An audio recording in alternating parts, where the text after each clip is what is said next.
बिस्मिल्लाहिर्रहमानिर्रहीम। अस्सलाम वालेकुम व्यूअर्स। आज की वीडियो में हम आपको पाकिस्तान की हिस्ट्री के बारे में बताएंगे, यानी पाकिस्तान कैसे मार्जे वजूद में आया। तो व्यूअर्स, इससे पहले कि हम पाकिस्तान की हिस्ट्री शुरू करें, ये बात बतानी बहुत ज़रूरी है कि अंग्रेज़ हिंदुस्तान में कैसे दाखिल हुए थे। अंग्रेज शुरू ही से बरसगीर पाको हिंद को सोने की चिड़िया समझते थे और हिंदुस्तान को ललचाई हुई नजरों से देखते थे। इसी कारण से कुछ ब्रिटिश ताजरों ने 1600 ईस्वी में ईस्ट इंडिया कंपनी बनाई। ये दौर मलका एलिजबेथ का दौर था। बरसगीर पाको हिंद पर मूलिया खानदान की हुकूमत थी।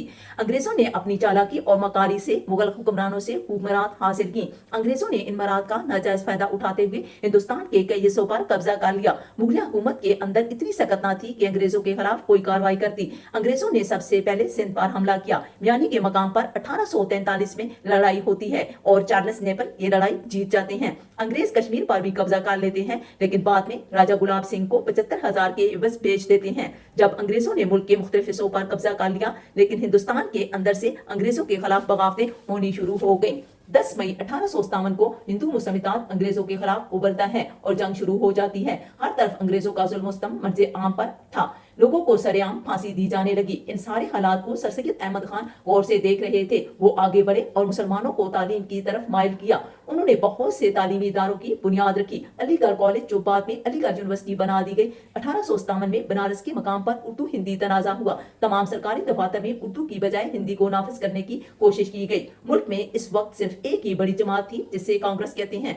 1859 में सर सैयद अहमद खान वफात पा गए। उन्होंने मुसलमानों को सियासत से दूर रहने का मशवरा दिया था, लेकिन जब हिंदुस्तान में हालात मजीद खराब होने लगे तो मुसलमानों का एक वफद 1 अक्टूबर 1906 को शिमला में वासराय से मिला और जुदागाना इंतखाबात का मुतालबा कर दिया। 1867 में बनारस के मकाम पर उर्दू हिंदी तनाजा जब शुरू हुआ था तो बहुत से इख्तलाफात बढ़ने लगे थे। दिसंबर 1906 में मुसलमानों ने अपनी अलग तंजीम तश्कील दी और सर आगा खान इसके पहले सदर बने। 1913 में कायद आजम कांग्रेस छोड़कर मुस्लिम लीग में शामिल हो गए। कायद आजम मोहम्मद अली जिन्ना की कोशिशों से मुआहदा लखनऊ होता है। इसमें कांग्रेस जुदागाना इंतखाबात पर राजी हो जाती है। 1919 में मुसलमान मकामात मुकद्दसा की हिफाजत के लिए तहरीक खिलाफत शुरू कर देते हैं। गांधी जी भी इस तहरीक का हिस्सा बनते हैं, जिनकी अजीम अव्वल इसी दौरान चल रही होती है। इस तहरीक का मुसलमानों को सख्त नुकसान होता है। गांधी जी जो उस वक्त इस तहरीक का हिस्सा थे, अलग हो जाते हैं। 1919 में रोल्ड एक्ट नाफिज कर दिया गया, जिसमें लोगों को शक शुबा की बुनियाद पर मारने का हुक्म दिया गया। इस एक्ट के बाद 1919 में अमृतसर ने जलियांवाला बाग में फायरिंग करके 1600 से ज्यादा लोगों को कत्ल कर दिया। 1920 से 1922 तक तहरीक अदम एतमाद चली।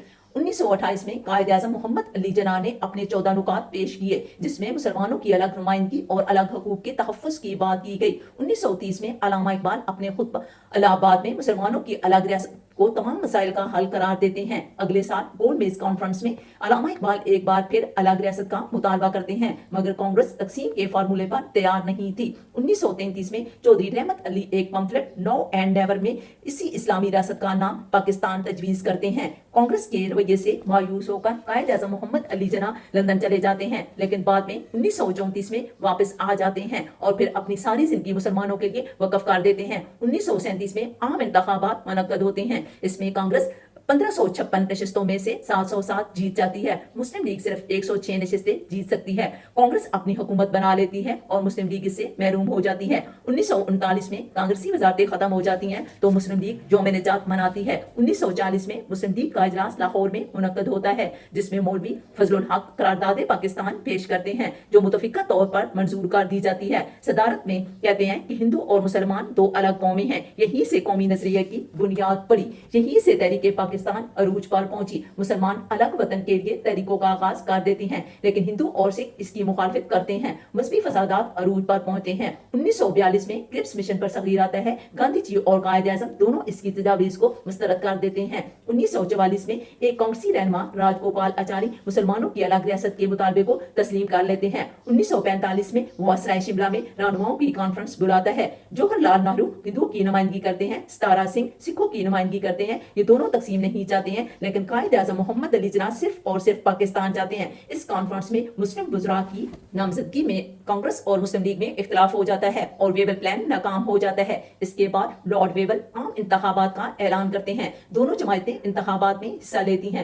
مرکزی اسمبلی میں مسلمانوں کی 30 نشستیں مخصوص کی جاتی ہیں۔ مسلم لیگ ساری نشستیں جیت جاتی ہے۔ صوبائی اسمبلی میں بھی مسلم لیگ بھاری تعداد سے جیت گئی۔ 1945 سے 1946 کے تمام انتخابات قائد اعظم کے موقف کی تائید کرتے ہیں۔ 1946 میں کابینہ مشن پلان برصغیر آتا ہے۔ حکومت سازی کے لیے کابینہ مشن پلان کی تجاویز کو ماننا ضروری تھا۔ کانگریس اس تجویز پر بہت خوش تھی، لیکن مسلم لیگ ناخوش تھی۔ قائد اعظم محمد علی جناح نے کابینہ مشن پلان قبول کر لیا، لیکن کانگریس نے آدھا پلان منظور کیا، حالانکہ عبوری حکومت میں شامل ہونے کے لیے پورے پلان کو منظور کرنا ضروری تھا۔ قائد اعظم محمد علی جناح کے مطالبے کے باوجود برطانیہ نے پلان کو نافذ کرنے سے انکار کر دیا۔ 16 اگست 1946 میں مسلم لیگ نے یوم راست اقدام کا اعلان کر دیا۔ جگہ جگہ مظاہرے ہوئے، مسلمانوں نے انگریزوں کے دیے ہوئے خطابات واپس کر دیے۔ لارڈ ویول جب برصغیر کا سیاسی حل نکالنے میں ناکام ہوئے تو حکومت برطانیہ نے لارڈ ماؤنٹ بیٹن کو برصغیر کا وائسرائے بنا کر بھیج دیا۔ 3 جون 1947 کو لارڈ ماؤنٹ بیٹن نے تقسیم ہند کا اعلان کر دیا۔